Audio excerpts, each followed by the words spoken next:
And I gotta pause us. Hmm.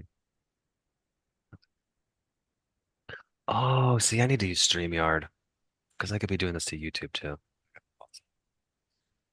Welcome, everybody, to episode 40 of Networking with Nathaniel. I'm here with Caleb Christopher. He's been in Sub 2 for 3 years. He was actually a cybersecurity expert before joining, kind of the real estate endeavor. And he's got a lot to offer here. He's been a leader inside Sub 2 and beyond in the creative financing space. He's a husband, he's a father of four children, and he's an entrepreneur to the heart. He's got a TC company, he's got an underwriting company, and he is here to help you with getting out of the due on sale clause if you find yourself stuck in it. So I am really excited to have this conversation with him. We've talked about a couple things before we got here into the live podcast. So I'm really excited. I know he's got a lot to offer and he's got a lot to give, and he's excited to do so too. How you doing, brother? I'm doing very well. We Yeah. dodged some tornado. I'm in Kansas, Tornado Alley, and we dodged some pretty tough winds the other night. So still Oh, standing. I good. work I'm out of my glad. basement, so Yeah, the basement looks pretty tornado proof. yeah, we're good. Well, I like to start kind of the episode as, open-ended and see where you want to go with it. So I mentioned that you have a TC business. I Sure. mentioned that you're here for to help people underwriting and you're here to help on the with the due on sale clause. You also kind of mentioned before we went live here that you've had some interesting experiences as far as being a young business owner. And so what's kind of keeping you busy right now, and where do you want us to take this thing? Man, the whole as a business owner, working in your business and not on your business is like one Mm, of those that constant things for me. yeah. And I tend to be in my company the subject matter expert. So I just get escalations all day, every day. Just random question here, complex question there. It's just it's hard to escape and work on the business when that's going on for me. So, if I could go back, a little piece of advice would be to build a I don't know. I don't want to say a different business, but I chose a very difficult business model to scale because it requires a lot of built-in expertise, which only comes with time and in seat. Mm, And so it's more like an attorney's office. I'm not an attorney. I'm not a CPA. And so when I hire people, I'm looking to train them to my level of knowledge and my standards and my methods. And that's a long onboarding process. Long, very yeah. long. Yeah. And somebody with your amount of knowledge, you don't come across people that often that are probably even close to you. Yeah. Um, if you Can want I to, can I tell that little anecdote? yeah, I was just gonna say, if you want to tell, it's a good one. I spoke in Kansas City area yesterday, and a lady comes up to me afterward and looks at me intently. She says, "It's not often that I meet somebody who knows more than me." Shook Just my hand and just walked yeah, away. drifted off into the ether. Shit, there was a cloud of smoke in the story that you told me, like somehow, or like mist. No, I mean, I was talking about wraparound mortgages, how to do sub two deals ethically and with the wraparound mortgage, contract for deed, why would you would do that and why not? Um, the foreclosure, what's it look like? Deed in lieu of foreclosure, rights and wrong ways to do things, both legally and ethically. And she was just like, wow, Yeah, and just blown walked away. away. Yeah. So you have no idea if she had any idea what she's talking about at this point, but it's a good little conversation though. It's a little story for your Probably the when you're highlight of the day. yeah, when you're down the line and you're doing like really big gigs, this is going to be the one that like you still go back to this one memory of this lady that was just mystical creature flying in. So how are you kind of juggling all these escalations that are coming at you right now? Because well, I guess before, let me back up. How many TCs do you have at this point under your charge? We have 14. We got up to 32 at one point. Employees, not all of those were TCs. We had two or three admin staff, but and one sales. Okay. But so last year, 2023, we were scaling up. I got a sales guy, Marcelo by name. He is a godsend. He's fantastic. He outsold what we could deliver. Wow. Not like, well, I mean, he it was easy for him to close deals faster because he had time and attention. I had a lot of inbound leads. And Mm, so I'm looking back with 2020 vision, by the way. I'm telling you the story based on what I know now. So he sold faster than we could deliver, which was cool. So I had to tell him to slow down. But since, he's a sales guy, like I'm going to limit his pay scale or Yeah. his ability to earn money by the size of our team. So I said, I, as a business owner, let me scale the team up so that you can sell your heart out. Mm. And so um, I have not calculated how many tens of thousands, but it's well over 50, probably close to 100. Nope. I'll calculate, but it's many tens of thousands that we spent on active recruiting, no VAs, active recruiting. We posted on LinkedIn, Indeed, etc. We took 900 some odd applicants and hired 25 people to get up to a staff of 32.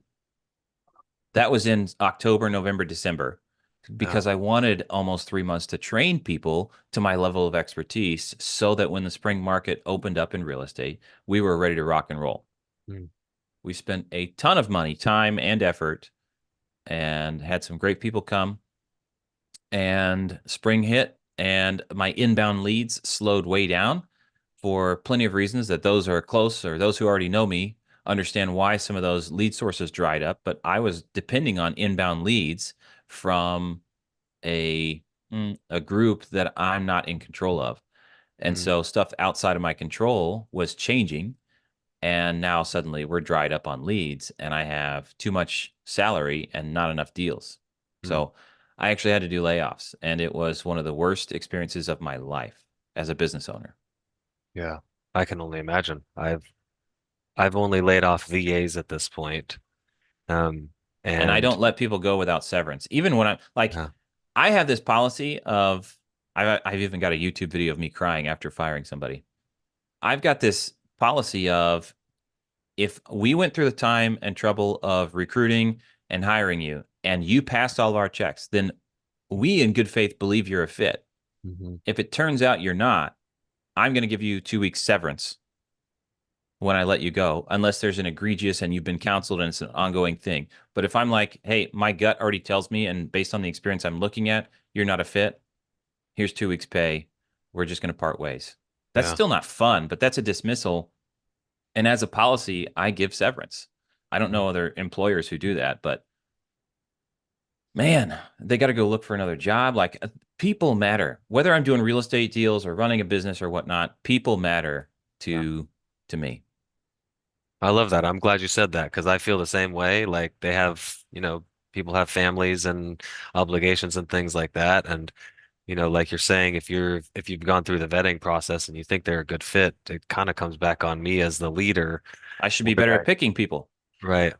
Yeah. Or like I feel like what did I do wrong to not support them and create a win for them in that Yeah, scenario? So yeah.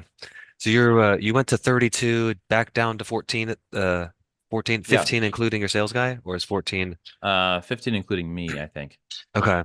So at 18. So, Yeah, wow. and we've got a couple of contractors that if we have surge overflow work to them, but Okay. some of those dismissals were just natural from the 32. Naturally, you're going to lose some people. They don't want to stay. They're not a fit, whatever that reason is. So we had some of that, but then the layoffs hit several people, and that was a terrible month of my life.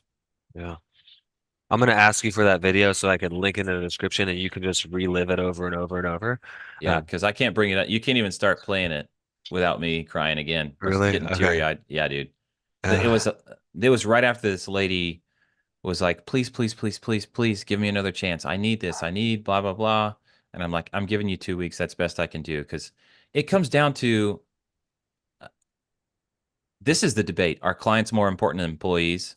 mm, My goal is to serve clients. yeah. So, no, it's not like, I guess that's the wrong question to ask, but I cannot serve clients at this level with employees who perform at this level. And Yeah. when I identify that discrepancy, I have to let them go. It's Yeah. not an option for me because I have YouTube, Instagram, and a whole reputation of we deliver this service. And so I can't start offering this service or I'm not okay doing this. Mm. Um, yeah, so at this point, how are you moving forward with these other employees that you've kind of stepped, and how are you filling this? sales guy's funnel. Well, he's got to work Not harder. Yeah, yeah. he's not loaded up with as many inbound leads. I mean, I don't want to discredit him, but it was shooting fish in a barrel when he Okay. started because my DMs were overflowing with inbound messages. I was the only expert on scene. Since that time, more people have come up and got more experience, and so Mm. I've got more natural competition that's generally more competent. I was like, at the time, I was the most competent person on scene, Yeah. and now I'm like top three, Mm. and so that competition grows. And I'm not expecting to fall out of the lead necessarily, but there's a lot more competent people generally now and a lot more places to go. So good for the shoppers because there's lots of people to go to in the market. They can shop around. I've had people come back to me after working with others. And, Mm. with a big team in business, somebody's going to screw something up. And so we've covered our mistakes, and sometimes we lose a client and they go to somebody else and they have a happy relationship. Mistakes happen infrequently, but they do happen. And so the natural course of business is people come and go, and you got to understand that. Yeah. That's interesting. How many of your clients would you say, and I don't know if you know these numbers, I'm gonna guess you do because you're pretty savvy with that stuff, but how many of your clients are return repeat customers? Like, is it freaking 80, 90%? I don't Or have is that it number. It's okay? a lot of people, well, a lot of our clients are not the high volume people. Okay. So they'll do their first deal with us. They'll do their second deal, which may be 6 months or a year and a half later. So we have a fairly high return rate overall, but how frequent that is pretty low. We do have a Okay. referral program, so a little plug here. Mm. If you know somebody who needs creative finance transaction management or consulting, we have a 10% referral fee. You just do a three-way email intro, and my sales guy is going to latch onto their leg and go get the sale and get you paid. Nice. Nice. Okay, referrals, referrals, referrals. You heard that here. Um, send them to Caleb and his team. Yeah, support at It's creativetc.io. If you just do a three-way email intro, it's hard to miss. okay. Yeah, and that the link for everything that Caleb talks about here will be in the YouTube description to make sure that it's really simple for you because I have a tendency to not hear correctly. So I'm like, how did he spell creative? Was it with a G? I don't know. But um, you know, you is this the kind of big lesson, I guess, as your new, your relatively new business owner? You said young business owner. Is this like your biggest lesson right now as a business owner that it's like kind of hiring correct, not Hiring correctly is hiring? hard. Yeah, but it also seems like it's a timing issue for what you dealt with as well, right? Yep. Do you know, so everybody knows Grant Cardone. Do you know Brandon Dawson? Ooh, I do not know that name. He runs Cardone Ventures for or with Grant, whatever that relationship is. Okay. He's so Grant, forgive me if this doesn't come across well. Grant is the stage hype guy that everybody loves to follow. He's got the Hmm. energy. Hmm. Brandon is the slower pace, like, no, here's how. Here's what you have to do. Here's how to do it. Here's the numbers you need to run by. I tend to follow Brandon more closely than Grant. Okay. And so Brandon has this piece about profit per head, like percentage profit or revenue per head. Mm. And so in service-based industries like HVAC, they're like 500K revenue per head is a very healthy business. But when he talks more detail, your profit margin should be between 20 and 40%, basically. Now you can have a different industry where you've got the different, but not knowing this is what killed me. Mm. If I knew you don't hire ahead of the revenue, sorry, if you want to, unless you're backed by venture capital and you've done this before and you've got the bankroll to take the losses of onboarding, training, scaling up, losing people, maybe not having as many leads or sales as you thought. But for a small business scaling, you don't hire ahead of the profit margin. Hmm. That would have saved me 50, 60, $80,000 Wow. because I need to target a profit of 20 to 40%. And if hiring somebody else is going to bring me below 20% based on my current operating expenses averaged over the last 3 or 6 months or whatever, then I shouldn't do it. I put myself into an unhealthy state. And when I put my business and myself into an unhealthy state, that endangers my employees who have become my friends. Right. And that's Yeah. irresponsible of me. Yeah. And you're at a point where, your friends are relying on you, right? Even, I mean, when they just first come into the business as well, but they're relying on you to know these things and be able to come in here and perform. So if you if you're not hiring ahead, Well, not too you far know, ahead. You have that yeah, range. You can hire within that range. Or you okay. can bankroll some money and have it stacked. And as long as you are mentally accounting for, I'm hiring ahead of this and I need to have this budget set aside. Okay. I did have money in the bank.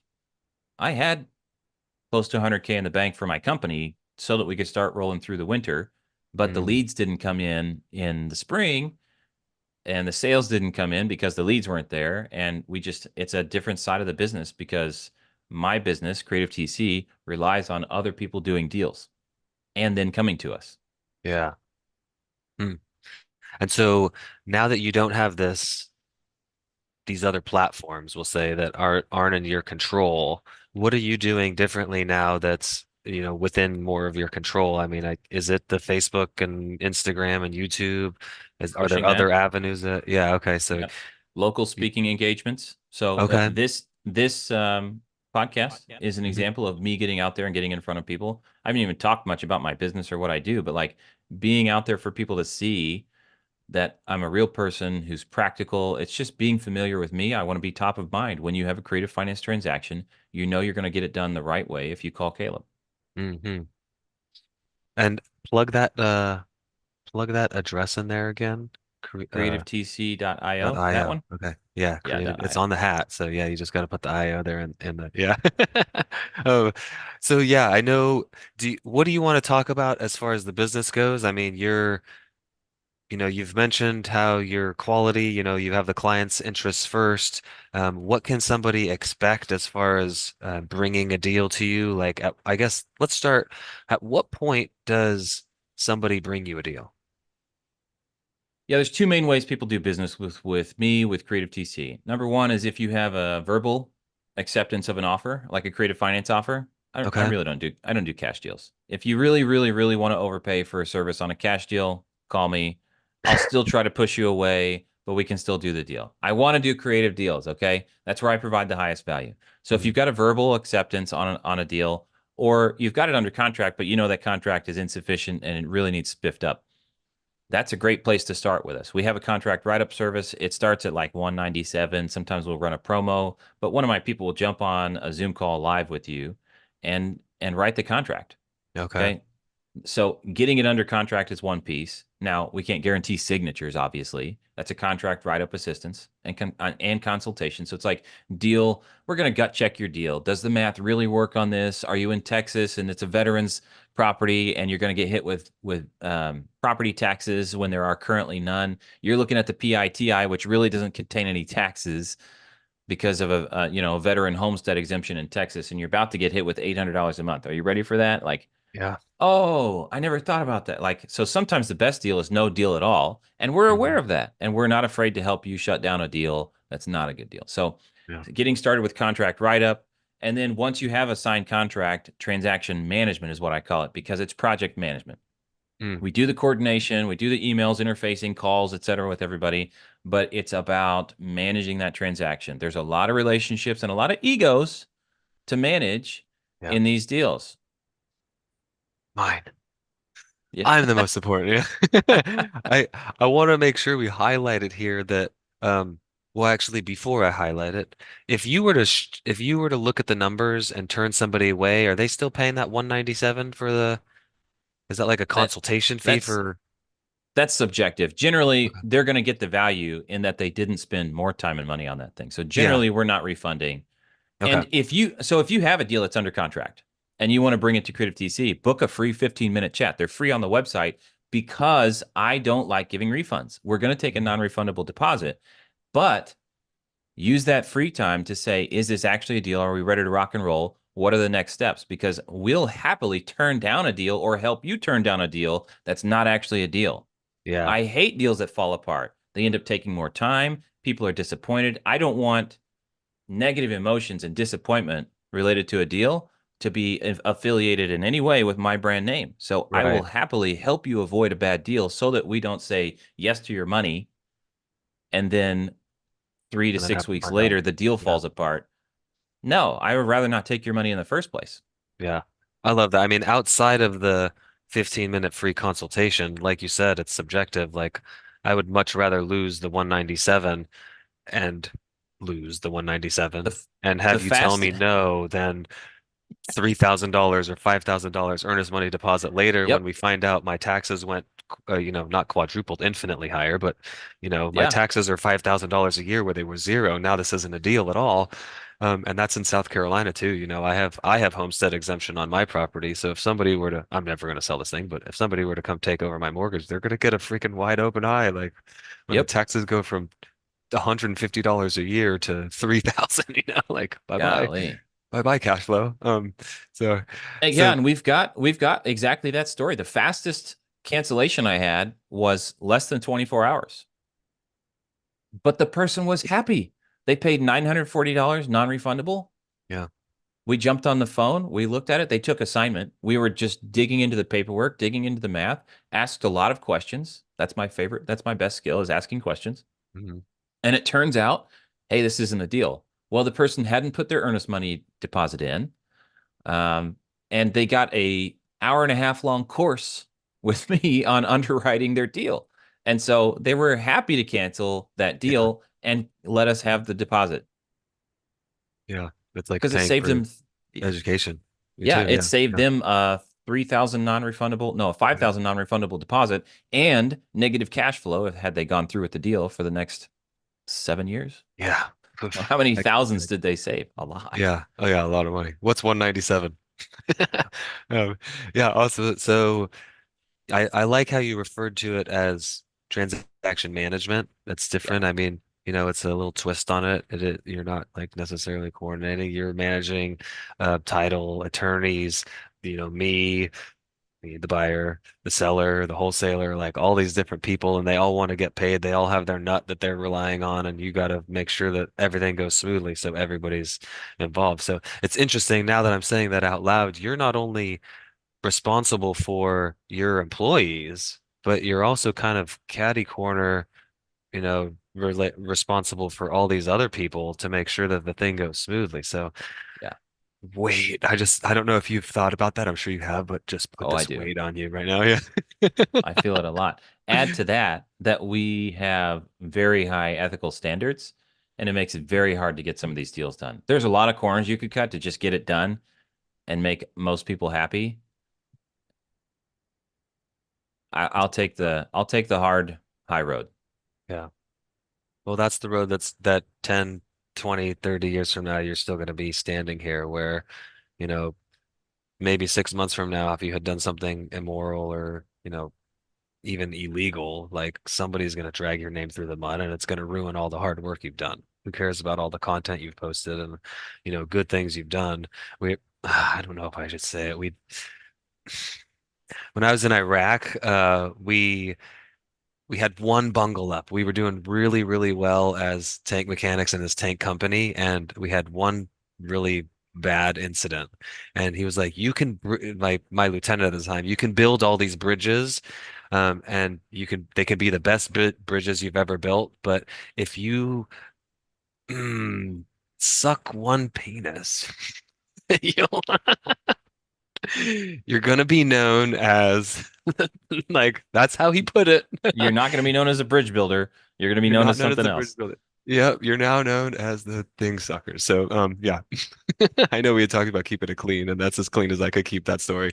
As a Marine and a Marine lieutenant coming down and saying, "You guys messed this one up. You're no longer bridge builders. It's time to go like build the bridge building back up." But yeah, I got off a little tangent there. Um, I know you. I wanted to definitely get to it.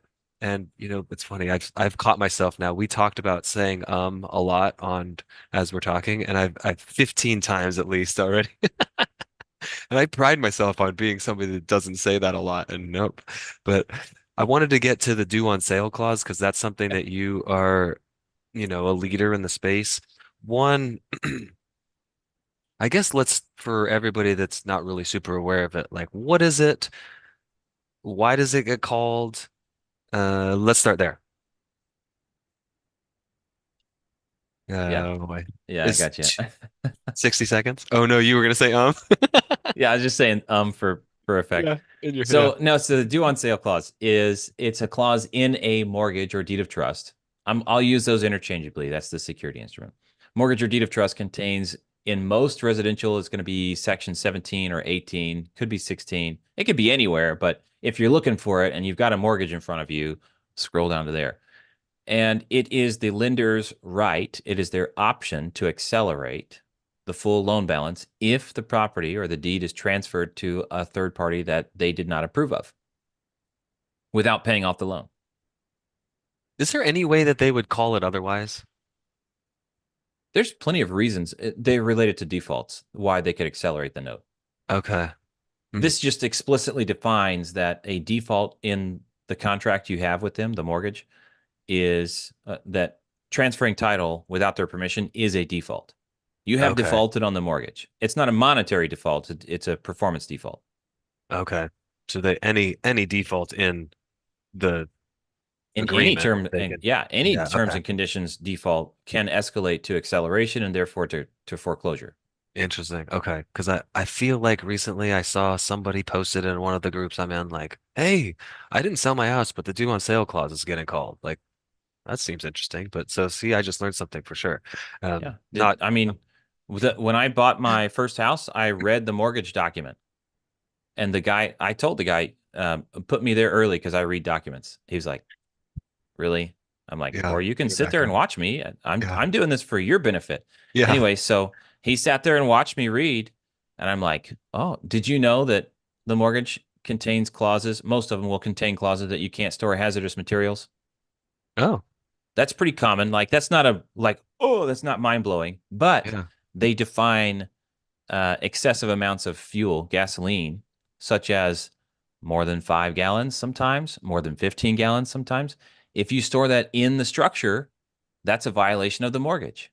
Mm, So if they find out that you're storing a 55-gallon drum of fuel in the building, they can say, no, no, that's a risk to the property yeah. and that's a risk to us. You can't do that. That's a violation of the mortgage. Yeah. And if you Interesting. don't cure that default, they can accelerate the note mortgage or the note. And then if you don't pay it off, they can foreclose because you stored a 55-gallon drum of fuel in the property. Yeah. Well, let's Nobody don't knows do that. that. Yeah, but don't do that. Right. But like Yeah. my point is that if you default on the mortgage, and there's a lot of Yeah. ways to do that, they can accelerate and they can move to foreclosure. So you Yeah. can get foreclosed on for having a 55-gallon drum of fuel in a house. Interesting. The reason that this gets brought up in a conversation we're having typically is because people are scared, nervous about it being called when they're purchasing a property subject to. Yeah. So You before we get to the how do we prevent it, I think how are you solving this problem when it does get called? uh first I want people to calm down. And like if you can't take the heat, get out of the kitchen. A sub Yeah. two deal is a violation of the mortgage contract. It just is. And if you're not comfortable with that, don't do the deal. If Mm. you're not comfortable with the risk that there is a possibility of due on sale, don't do the deal. I just told this yesterday to a local group because they were asking about it. And a lot of people ask with fear and trembling. And I'm like, listen, you know how pigs kill more people per year than sharks? Like, have you heard that? Yeah. Yeah, there's a statistic for those of you who don't know. And that's what the due on sale clause is like. The due on sale clause is the shark. Mm. Yes, it does get some people, but there's many other things that are going to kill your deal or put you in financial distress, like pigs, more more readily than the due on sale clause itself. So it's not very common, but you do need to be ready, willing, and able to handle it. Mm. So how do we prevent the due on sale clause? Well, we don't. You everything you do, you try to do under the radar. You're not communicating with the mortgage company. You're not legally compelled, by the way, to tell them that you've transferred the property. Right. If they discover that the property's been transferred without their permission, and if they care, then they can send a notice of the default and ask you to cure it. If you don't cure it, they can accelerate. If you don't pay it off, they can foreclose. Mm. That's the process for those who like the engineer thinking. Yeah. And So so, okay, yeah.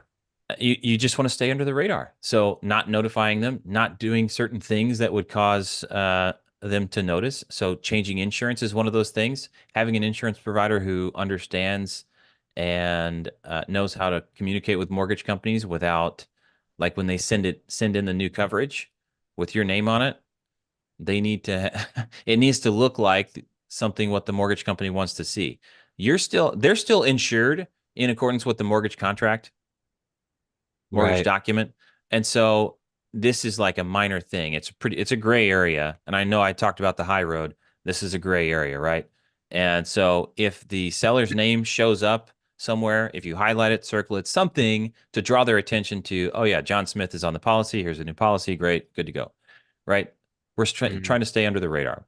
yeah. So insurance is one of those things. And then how you close. Closing into an LLC, that's perfectly acceptable. Closing into your personal name, perfectly acceptable. Also into a trust, like a land trust. There's so many different ways to do it, but what are your objectives?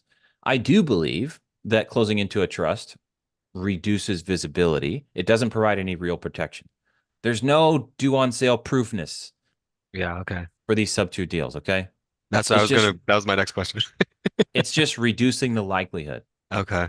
So like it putting it in a trust where the seller, I don't know why I quoted them, but the seller has a interest in the trust helps to mitigate some of this. Yes, That was a question. but yes, it does. Yeah. But transferring any amount of their property without their permission is still a violation. Okay. The Yeah. exception would be that, and I'm this is hearsay because I'm quoting an attorney who quoted something else. But in Florida, the Florida Land Trust, if the seller retains 1% interest in the trust as a beneficiary, then it's still protected by Florida state law that it can't be accelerated. Oh, interesting. So they can't override that. Yeah. Typical. Or not typical, but yeah, interesting. Do you with the you mentioned having a insurance company that knows how to kind of navigate these waters. Is that something as the transaction management company, you have people that you like to work with in each state that you've already vetted? I know you've been doing this for a while, so I have. guessing I've that. been Yeah. real slow on the uptake of finding an insurance carrier that I like for sub two. I just struck up a relationship with NREIG Okay. like today. Well, Um, and then I'm working on a relationship with Steadily. I'm looking for other carriers because I'm actually spinning up a post-closing service where carriers so that you can choose one, but we'll do all the legwork of utilities, HOA insurance, and mortgage transfers and cutovers and payment account updates, etc. Servicing. okay. Wow. So That you're stuff's a pain. Guess why I yeah. haven't done it? Because it's a pain. But owners, the buyers also say that it's a pain. My concern, going back to being a business owner, was I don't want negative experiences associated with my company name. Hmm. So even if I know that even if I do a perfect job, there's still a risk of due on sale. So if there's a due on sale, whose fault is it? If I did post-closing services, there's no question that in somebody's mind it's going to be, well, Creative TC must have screwed something up if I got due Hmm. on sale. Yeah. I can't control that. And I don't want a one-star review for something I can't control. Right. It's tough. You're in, yeah, you mentioned it. Like you're in a tough racket. Yeah. I should have Okay. done something different. Yeah. But Not I'm now. here. Yeah. I'm here. I'm invested. We're locked Yeah. in. Yeah. Yeah. How are you like from the personal standpoint? We talked about that you have your employees that are relying on you. We talked about how you have, these other third party kind of people that are relying on you to make sure the transaction goes well. How are you kind of handling that from just the mental overload of it? Hmm. You didn't know we were Hmm. going here, did you? No. Neither did I. That's the fun of this. No, I know. I like Yeah. this. I like meandering. I don't Yeah. know. I I don't wear it lightly. Mm. I'm slow to act in general. I'm pretty slow to make changes, to act, etc., because I want to provide stability for my people. So exactly that reason is why it was so painful to be letting these people down and having to lay people off was because Yeah. I didn't know what I didn't know, and then it finally came back to hurt not just me but them. I mean, I didn't take pay for a while. We had people taking pay cuts so we could survive it. Hmm. Yeah, it's So got to be. Yeah, I mean that's tough. There's the sec. See you, buddy. Have a good nap. it's about that time. How old? Yeah, he's three. That's Harland. He's Yeah. going to. Yeah, he's going. It's not even a nap. He just goes in there and reads books and has his quiet time. But yeah, he's at that age where if we don't get him enough like really active, energetic stimulation before this time, he just sits in there and reads. And like 30 minutes from now, you'll hear him singing, "Ooh doo doo doo." Like, all right, he's having fun in there. At least he's having his alone time and he can kind of, wind down himself. But Yeah. um, are you like, I know you have you have four kids, you have your wife that you're balancing. Like, how are you balancing all of this? I Not have well. my methods. To be honest, not You well. take the sword out back and just Yeah. I do yeah. have a shooting range back there. Okay. I see. I think I saw some of that stories. Um, when you say not well, yeah, what do you I mean mean, by that? Like, I don't I have know you cried on I got YouTube, but four kids, so yeah. Well, so weekends are the time I've reserved for family. During the okay. week, though, for me, being 2 years into this business, it's still tough. And Mm, so time wise. And so for me, during the week is mostly work. And then I stay up late. mm, I work a lot. I mean, I enjoy it. It's a hobby as well as a job and a career and all the things. But the weekends, I've done a really good job of just being like, sorry, unless I see an emergency coming through via email, I'm with my family. yeah, So that's how I manage it is, hey, I told my wife, you get me on the weekends and as much as I can practically give during the week, but my yeah, objective here is to set up passive income for the family in case something happens with me mm, or to me. yeah, like So I've as got a paid couple of sick. rental properties, but we just had tenants change over, and so I had to be spending a lot of time over there painting, updating. Sorry, you're not going to Yeah, see me much this week. yeah. Well, I imagine that the being present on the weekends might be a little bit, excuse me, that tea just got me, might be a little bit easier because like closing attorneys, title companies like that probably, Yeah. they're not really, there's not a lot of fires necessarily that need Well, to be put out on the weekend because, yeah, but there's a lot of clients that like to talk on weekends, so oh, okay. yeah, Yeah. Don't they bring don't him get to many Caleb. responses from me on the Yeah. weekend. One thing that we talked about in my business coaching group that I was a part of, I was the student, not the teacher, um, was there's that again.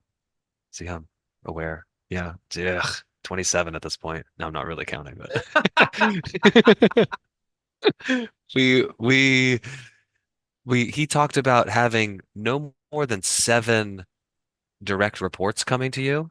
Yeah. Are all 14 people that you have? No, no, Okay. Yeah. two. Two. Okay. See, so you're able to Well, manage that a little bit, but it's two, but uh-oh. I take a lot of miscellaneous escalations, so Okay. Yeah, we only have one at this point, so I'm like kind of, while this podcast is designed to help inform a lot of other people and see how they can come and work with you, the values that you provide. I'm selfish as well, so I want to like, learn from you. Sorry. yeah. What Well, is the next? Oh, go ahead. Yeah. we we operate in Zoom all day, every day. Like we have a permanent Zoom link that I programmed in my DNS so that if you get a meeting with me, it's going to be the same link every time. We haven't had Okay. anybody abuse that. So that's good. But we have like a Yeah. lobby. We have a receptionist who's doing administrative work, and she's always in the lobby. She's got a bright, cheery, hello, welcome when you pop in. So anybody who's got a meeting pops in, sees Miss Ilza. Okay. And we have, I think, 15 breakout rooms, conference rooms 1 through 7, private office 1 through 7, and then like a miscellaneous, like a training room and a staff room. And so Okay. everybody who's on my team gets made co-host during the day. Mm, And this Zoom runs all day, every day. You pop in, you get co-host status, you pull up the breakout rooms, you can see who's in what rooms. We use the little statuses like reactions. If I'm on the phone, oh, I don't have the same statuses in this one, in this Zoom. That's okay. But we can put a little red X up here and you'll see oh, it on the attendees list. So if I'm on the phone, then you'll be able to tell that, hey, if you pop into my little breakout room, I probably won't be available to chat. but we're a cameras Interesting. on culture. So you operate with your Yeah. camera on unless you're stepping away momentarily. Even then, you can leave your camera on. Yeah. If you're taking a short break, you put up your coffee cup, but you don't leave the Zoom open when you're not actually in. You manage your own schedule on our calendar, and people can see where you're at. We use Google Chat to ask permission. Like if you're in a private office, that means you want to work alone, or you're focusing, or you're in a meeting. Mm, So you don't just barge into a private office. And so like that's yeah. that's how we do our daily interactions. And you DM somebody, hey, can I pop into your private office or can I pull you into this other one? And we just hop around all day chatting with who we need to get deals done. Yeah. It's amazing like where we're at now as a society and this business culture we're at where you're able to do that. You're still connected to each other from thousands of miles away.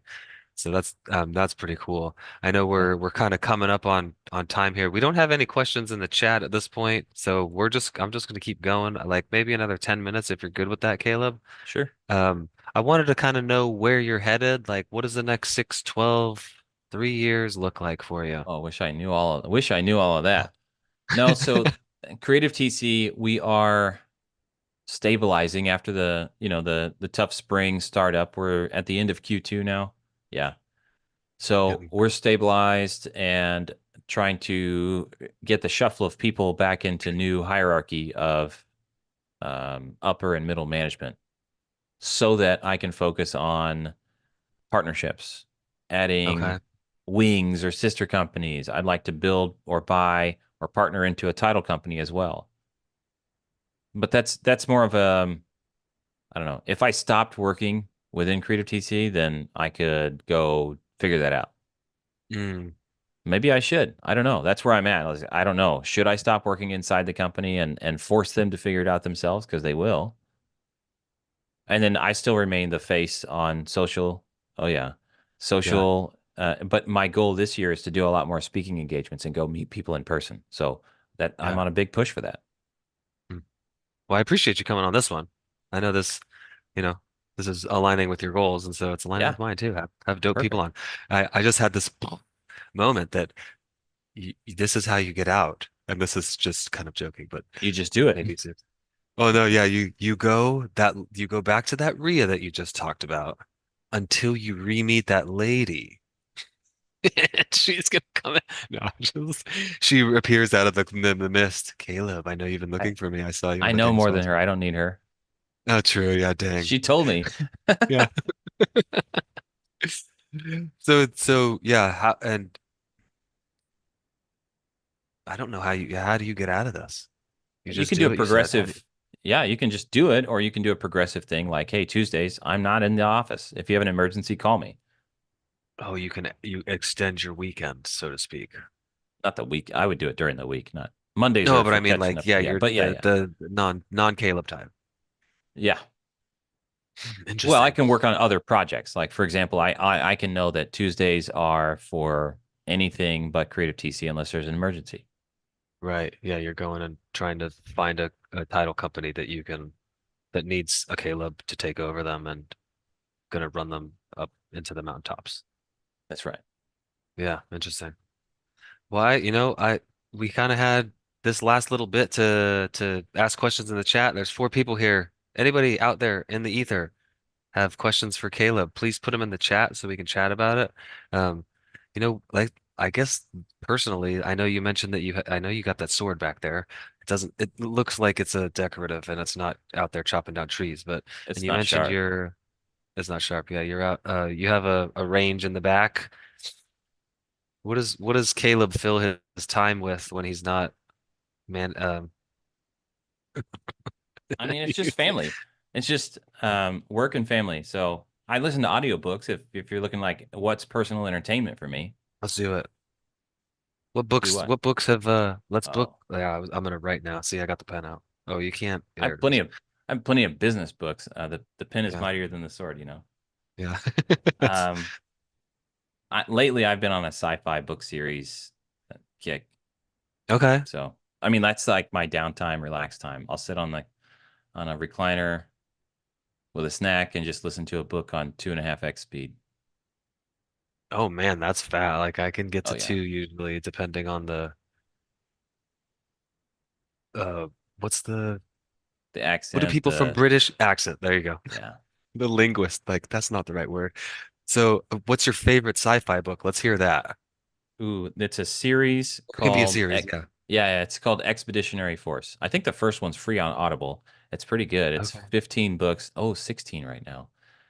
I it, it's pretty great. Yeah, that's like a lot of 2x. Yeah. Oh yeah. I listened Yeah. I've actually listened to that entire series 2.5 times. I did it while working on a rental house. Okay. And then again, while I was, just had my earbuds in while I was working projects. So now I Yeah. do it while I'm mowing. I mow yards with my son, by the way. That's something I'm pretty common to talk about that. But my 10-year-old, he'll be 11 next month, has been mowing with me for 4 years. Okay. And that's one of the ways I spend time directly with them and teach them life lessons about doing Yeah. doing a good job. Now you're gonna have to mow that section twice. Sorry, the blades are dull. That's not the client's fault. Yeah. That's our fault. And you got to make up for it. You're going to have to cross mow that to make sure it looks the right way because the Christopher name is worth something and you're not going to devalue it by doing crap work. I love that. It's cool that you're out there doing, you're getting quality time and quality like lesson learning as well. Like we have this tomato plants out in the back that are just overgrown and I'm noticing, oh, there's little, leaves are getting eaten. So we went out there and ours are 3 and 18 months, but they were out there like, hey, hold the bowl of soap. We're taking caterpillars off these things. We're plopping them in the bowl of soap. And this is how we're going to get tomatoes, 2 months from now that are grown and not dead and funky because the caterpillars ate all of them. So how do you both mow? Do you have two mowers? No, I have one more and a weed eater. Last year, Okay, so up until this year, I've had to do all the weed eating. He's now big enough that he can carry my weed eater, and I'm like, ha ha, I get to ride. I love it. So I'll Um, listen to my audiobook and mow while he weed eats everything. Alan We gotta Alan asked a question in the chat here. Caleb, before we get to your question, Alan, I wanted to continue down the rabbit hole of books here. We got favorite sci-fi book. Do you have like a 1 to 2, 3 business, personal development, anything like that, books that you have kind of gotten you here, like maybe flip the switch? The one that flipped the switch for me was Rich Dad Poor Dad. Yeah, It's I just should have that kept was the tabs on that. conversion from loose, non-real estate person to, oh wow, the difference between wealth and the like assets and it was a mind shift. So Yeah. that's the core. And then after that, I've liked Hormozi's books. He's only Okay. got two out right now, but they're Oh, they're good. I thought he had a third. A hundred Million million dollar dollar leads and offers and leads, I offers think. and leads. Yeah, okay. Yeah. It's supposed to be a Uh, five part series. yeah, I thought he had plugged dropping the Oh, here's this year, one. the third one. Made to Stick. Made to Stick by Chip and Dan Heath. I think the latest version takes off one of those two brothers, but they're behavioral scientists, and it's like the secret behind sticky messaging, learning how to Oh, communicate in effective ways so that okay. I you're, like yeah, that. Yeah, that goes a long ways for your social media stuff and yes, just it talking to does. people. Yeah. So Alan's question here. Appreciate you being here for Alan and getting involved in the chat. What is your opinion on buying sub-two houses that are FHA loans? Higher risk, definitely. Mhm. FHA loan deals are higher risk. I'm still looking for the law, regulation, rule, whatever it is. I've been told, but I can't find it, that there is a rule that compels the loan servicer to accelerate if they find out it's been transferred. Whereas with conventional, it's the option of the servicer. Oh, interesting. Okay.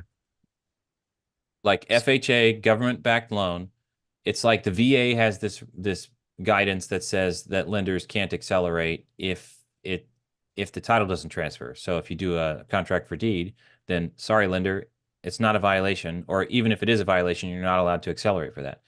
The same is true with FHA, is what I'm hearing. I can't promise, but with FHA, they've got guidance that requires the servicer to accelerate if they discover that it's been transferred.